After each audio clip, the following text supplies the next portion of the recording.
नमस्कार, आदाब, सत श्री अकाल। स्वागत है आप सभी का एक बार फिर से वेस्टर्न बैंक्स में, जहां पर हम हमेशा आपके लिए बैंकिंग और फाइनेंस से रिलेटेड वीडियोस लाते ही रहते हैं। दोस्तों, एक्सिस बैंक भारत के चुनिंदा प्राइवेट बैंकों में से एक है और आपने भी कहीं ना कहीं एक्सिस बैंक के साथ एक सेविंग अकाउंट या फिर एक खाता खोलने के बारे में जरूर सोचा होगा। दोस्तों, यदि आप भी भविष्य में प्लानिंग कर रहे हो एक्सिस बैंक के साथ एक सेविंग अकाउंट ओपन करने के बारे में, तो खाता खोलने से पहले आपको एक्सिस बैंक के कुछ चार्जेस और बैलेंस मेंटेनेंस के बारे में जान लेना बहुत ज़्यादा जरूरी है, ताकि इस अकाउंट के बारे में आपके पास सारा नॉलेज हो।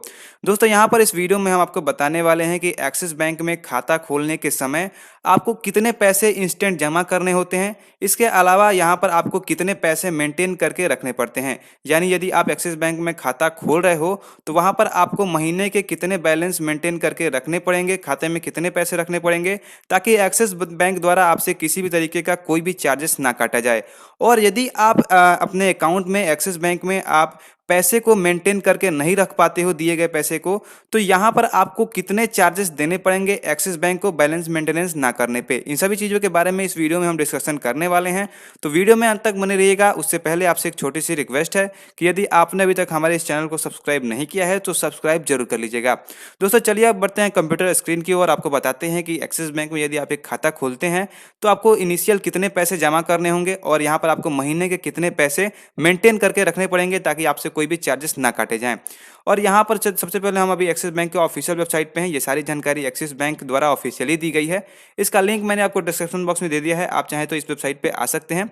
यहाँ पर मैं आपको बताना चाहता हूँ कि इनिशियल फंडिंग के बारे में सबसे पहले बताता हूँ कि यदि आप खाता खोलते वक्त आपको तुरंत के तुरंत कितने पैसे जमा करके खाता खोलने पड़ेंगे। तो यदि आप मेट्रो एरिया से बिलोंग करते हैं, यानी आपका जो ब्रांच है वो मेट्रो एरिया में है और वहाँ पे आप खाता खुलवाते हैं, तो आपको 16,000 रुपये इनिशियल जमा करने पड़ेंगे, तब आपका खाता खुलेगा।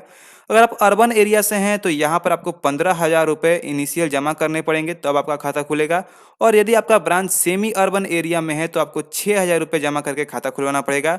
और अगर आपका ब्रांच रूरल एरिया यानी गांव साइड से है तो यहाँ पर आपका जो है 3,000 रुपये लगेंगे एक्सिस बैंक में एक खाता खोलने के लिए। दोस्तों, यहाँ पर मैं आपका बताना चाहता हूँ सेमी अर्बन यानी वो गांव, वो जगह जहाँ पे ना पूरी तरीके से गांव है ना ही पूरी तरीके से डेवलप एरिया है। अर्बन एरिया जो कि थोड़ा सा डेवलप हो चुका है, और यहाँ पर जो है मेट्रो एरिया है जहाँ पे मेट्रो चलते हैं और पूरी तरीके से वो शहर डेवलप हो चुका है।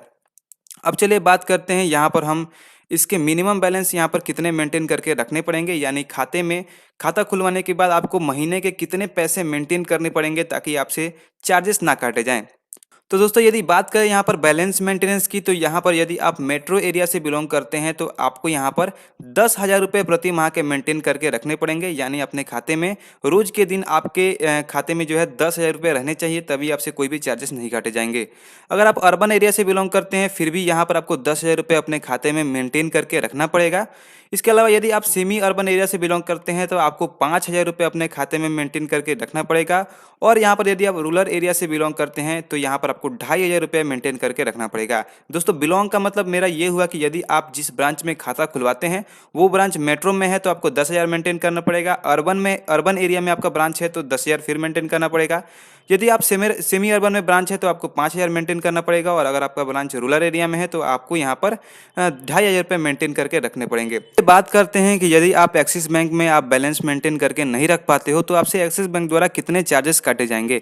दोस्तों, ये जो चार्जेस है वो अलग अलग एरिया पे डिपेंड करते हैं। जैसे कि यदि हम बात करें मेट्रो एरिया के बारे में, तो यहाँ पर आपको प्रति 100 रुपये मेंटेन ना करने पे 5 रुपये चार्जेस यहाँ पर काटे जाएंगे और प्लस शॉर्टफॉल में 75 रुपये एक्स्ट्रा काटे जाएंगे। यानी कि यहाँ पर बात करें यदि आपका 10,000 मेंटेन करना है मेट्रो एरिया में और यदि आप मेंटेन नहीं कर पाते हो, आप 9,000 ही मेंटेन करते हो, अगर एग्जाम्पल लेते हैं तो यहाँ पर आपका 1,000 रुपये का मेंटेनेंस नहीं हो पाता है। तो 1,000 रुपये में यहाँ पर आपसे 50 रुपये जो है एक्स्ट्रा काट लिए जाएंगे और प्लस 75 रुपये आपसे शॉर्टफॉल काट लिए जाएंगे। तो कुछ इस तरीके से आपको बैलेंस मेंटेन करके यहाँ पर रखना होगा। इसके अलावा भी और भी बहुत सारे यहाँ पर चार्जेस हैं जो कि आप चाहें तो यहाँ पर पढ़ सकते हैं। अब यहाँ पर हम बात करते हैं अर्बन एरिया के बारे में कि यहाँ पर यदि आप करते हैं तो कितना होगा। यहाँ पर भी सेम टू सेम वही चीज़ें हैं चार्जेस के बारे में, और बाकी रूरल एरिया में भी सेम टू सेम वही चीज़ें हैं। बस यहाँ पर जो है आपको अगर ज़्यादा पैसे मेंटेन नहीं कर पाते हैं तो यहाँ पर आपसे 250 रुपये चार्जेस काटे जाएंगे। और आप यदि मेट्रो एरिया में ज़्यादा पैसे मेंटेन नहीं कर पाते हैं, यानी बहुत लंबा गैपिंग हो जाता है मेंटेन करने में, तो यहाँ पर आपको जो है 500 रुपये काटे जाएंगे।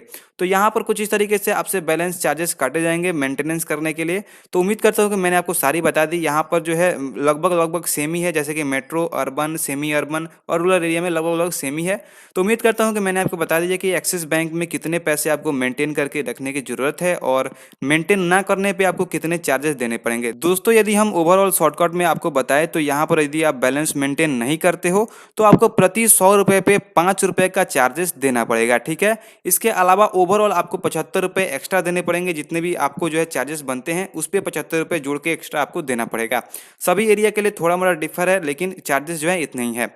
उम्मीद करता हूँ वीडियो में दी गई जानकारी आपको अच्छी लगी होगी। यदि वीडियो अच्छा लगा हो तो वीडियो को लाइक, शेयर और इस पर कमेंट जरूर करें और हमारे चैनल को सब्सक्राइब करना ना भूलें।